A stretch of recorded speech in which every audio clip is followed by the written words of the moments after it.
let's go to your improv. You graduated from the legendary Second City, right? Yeah. Well, a lot of the legends came from. Yeah, that was Let's talk a dream. about that. That was a dream. I didn't, and one of my punishments used to be if I did something wrong during the week, Saturday night, I had 2 days of joy. Saturday, I watched Saturday Night Live, Second City TV, and Sunday I watched Monty Python Flying Circus, Doctor Who. If I screwed up anything, I could not watch none of that. Oh, wow. And my grandfather, he was a mess. He would go in the den, because back then you had one TV in the house. He would go in the den and cut that TV on, right to that part when it said, "Live from New York, it's Saturday night," and cut the TV off. I couldn't Just watch to tease you, huh? Yeah, just to tease me, like, next week, But what was so bad was it was live. Live, exactly. So I missed something that I'd never see. They got tapes out there, but I'm like, oh my God. But to go to Second City, it was like me and Deion Cole talked about it. And he was like, I said, man, how they gonna teach me how to do comedy? I know how to do comedy already. He said, they ain't gonna teach you how to do comedy. It's gonna enhance your comedy. Exactly. He said, because you can already go off the top of your head. So just go in there and take them classes and see what happens. Mm-hmm. And I went in there and I took improv first. Then they started having writing classes. So I know I was a writer because I always had the idea to write something. I was giving people jokes and stuff like that. So I did it, graduated, and I realized I was in the same class and the format of some of the great ones that were on Saturday Night Live. Oh, okay. Name a couple. Shoot, Eddie Murphy. Oh, damn. Bill. Let me see.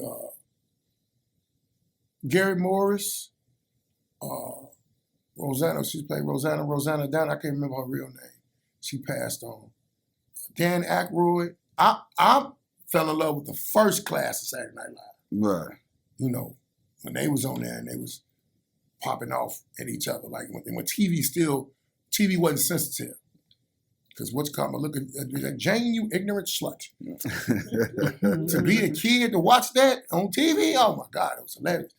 But I mean, some of the greatest improv came from that. I didn't even understand what improv was, but I had been watching it all that time. All that time. And all that time I had watched it, and it gave me the quick wit of being that dude on the playground that you say something crazy, I'm gonna roast you. Mm-hmm.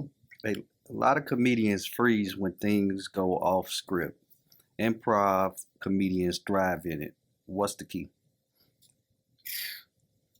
The top of the head comedy is a gift within itself. Like I said, and I came up in the era when talking about your mama was the thing. Yep. And you had to be quick because you couldn't. If you roasted somebody back and forth, you can't be like, you done lost. So with me, being on the block, being on the playground, being in school, the cafeteria, I got those skills before I even knew what they were. And then, like I said, my man Marlon Mitchell, to me, hands down, Marlon Mitchell is one of the coldest cats I know out of Chicago that can go off the top of his head. Like it takes somebody to do it'll take somebody a little minute to work on an hour worth of stand-up for a taping. You could throw Marlon up there in one day. That day he gonna do the taping, and he will come off of it. Hmm. So to me, he the coldest. But I think I might be the second. I don't know. I can't really say that about myself, but I know that it's just something that was given to me. I can't even explain it. It's like, it's like being a Jedi. you got that gift, you gotta hone it. Yep. Yeah, you gotta hone your skill. What's the wildest moment you had doing improv on stage? Improv on stage?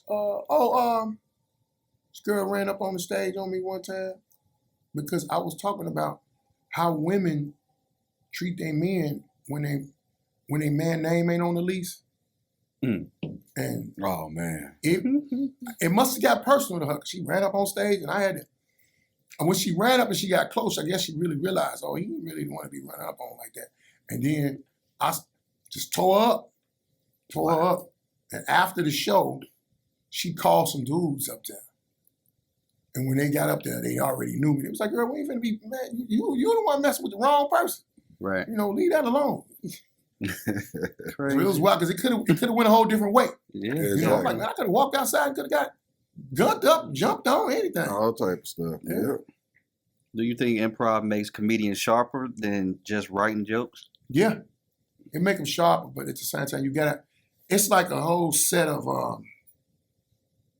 ammunition. You can have all the guns in the world. If you don't know how to shoot them, you know, that's it's a trained skill, but sometimes you gotta already have it on you, if that makes sense. You gotta already have it, and then somebody can train you to do it. Like I know a lot of dudes that fix cars. They might not can explain it, but then when they go to school, they go, oh, that's how you say that. That's what that is. That's what this, and that's what happened with me with improv when I went to go do improv opposed to doing stand-up comedy. It's basically fine tuning. Yes, fine tuning. That's all it is.